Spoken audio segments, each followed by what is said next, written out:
និយាយការណែនាំមិត្តឲ្យស្គាល់គ្នាឥឡូវនេះខ្ញុំសូមចាប់ផ្ដើមសួស្តីកូនកូនតើកូនកូនសុខសប្បាយធម្មតាទេកូន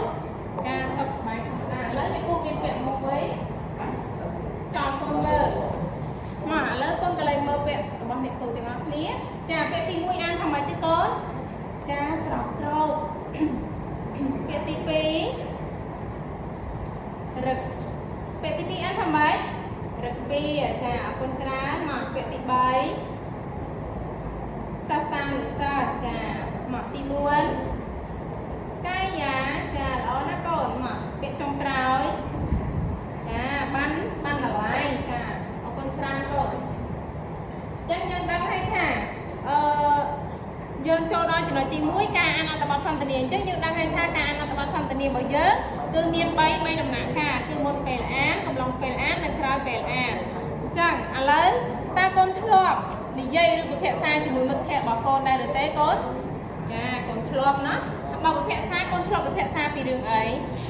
ចាពីរឿងមិត្តភ័ក្តិរឿងរៀនរឿងអីទៀតទៅកូនចារឿងផ្សេងទៀតណាចា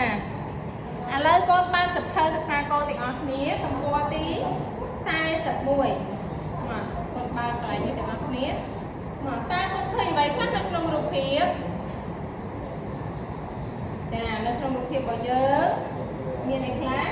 សាលារៀនដើមថ្នោតហើយមានសិស្សម្នាក់4នាក់ណាចាតើកូនដឹងទេថាក្នុងរូបភាពហ្នឹងគេចង់និយាយពីអ្វីចាចង់និយាយពីការណែនាំមិត្តឲ្យស្គាល់គ្នាចាអរគុណច្រើនកូនមកឥឡូវកូនចាំស្ដាប់អ្នកគ្រូទាំងអស់គ្នាអ្នកគ្រូអានអត្ថបទឲ្យកូនស្ដាប់ហើយកូនយកដៃស្ដាំចង្អុលតាមអ្វីដែលអ្នកគ្រូបានអានមកចាប់ដើមការមេរៀនទី35ការណែនាំមិត្តឲ្យស្គាល់គ្នាបូណានឹងពាក្យសម្ដីបូណានិយាយសួស្តីសូភីនេះគឺតារា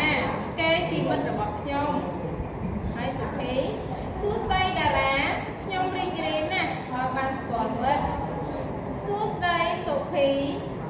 ខ្ញុំក៏រីករាយដូចមិត្តដែរតើសូភីរៀននៅថ្នាក់ទីណាសូភីឆ្លើយ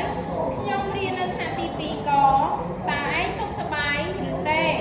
តារាឆ្លើយម្ដងអរគុណខ្ញុំសុខសប្បាយទេចាស្ដាប់បានអរគុណចាឥឡូវកូនអានជាមួយអ្នកគ្រូទាំងអស់គ្នាមកចាប់ដើមបូណាសួស្តីសូភីនេះគឺតារាគេជាមិត្តរបស់ខ្ញុំសូភីសួស្តីតារា